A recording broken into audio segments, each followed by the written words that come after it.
Welcome to a world where shadows whisper, love heals, and even monsters can fall.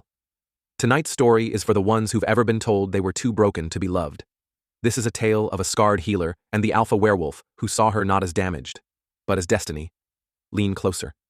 The forest is waiting. Tonight's story is called Moonlight and Ashes. Moonlight and Ashes, a romantic fantasy short story.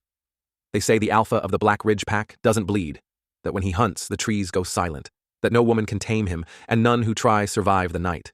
But the first time he saw her, she was covered in blood, and it wasn't her own. He found her in the ruins of the southern village, the air thick with smoke and loss. Bodies everywhere. A raid, another senseless attack by the rogue packs. But there she was, kneeling over a wounded boy, hands steady, voice soft, silver hair falling across a jagged scar that ran down her cheek like lightning etched in skin. She didn't flinch when she saw him shift back into his human form, towering, bare-chested, golden eyes glowing. She just said, "Unless you're dying, get out of my light."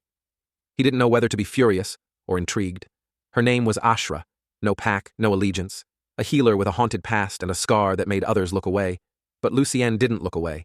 He watched her from the shadows that night as she moved from body to body, murmuring ancient spells, stitching the broken, refusing to rest. "You're not afraid of me," he said finally. She met his gaze. "I've seen worse than wolves." His lips twitched. "You don't think I'm a monster?" She stood, facing him fully, bare hands streaked in blood and moonlight. Only men choose to become monsters.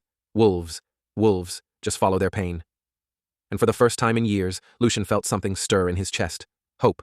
He brought her back with him. The pack didn't trust her. Whispers circled like vultures. "She's a witch!" "She's cursed. She has a scar for a reason." But Lucien saw the way her touch could mend bones, ease nightmares, soften even the hardest hearts. And at night, she haunted him. Not like a ghost, but like a longing he couldn't tame. He caught her once, bathing under the moonlight in the hot spring near the border. The steam rose off her skin, her scar glowing like silver fire.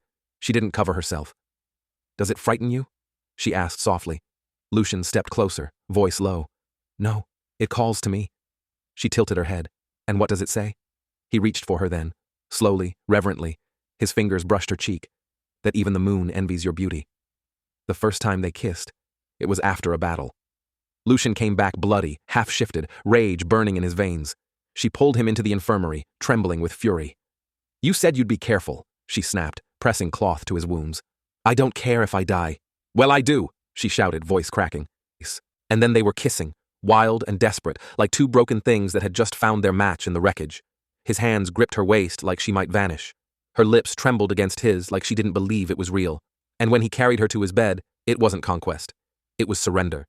They say the alpha no longer hunts alone, that his rage is quieter now, that his eyes are softer. And at the heart of Black Ridge, in a little healing hut by the fire, lives the woman with the scarred face and silver hair, the only one who ever dared to touch the beast beneath the crown, and make him want to be more. Thank you for walking with us beneath the moonlight.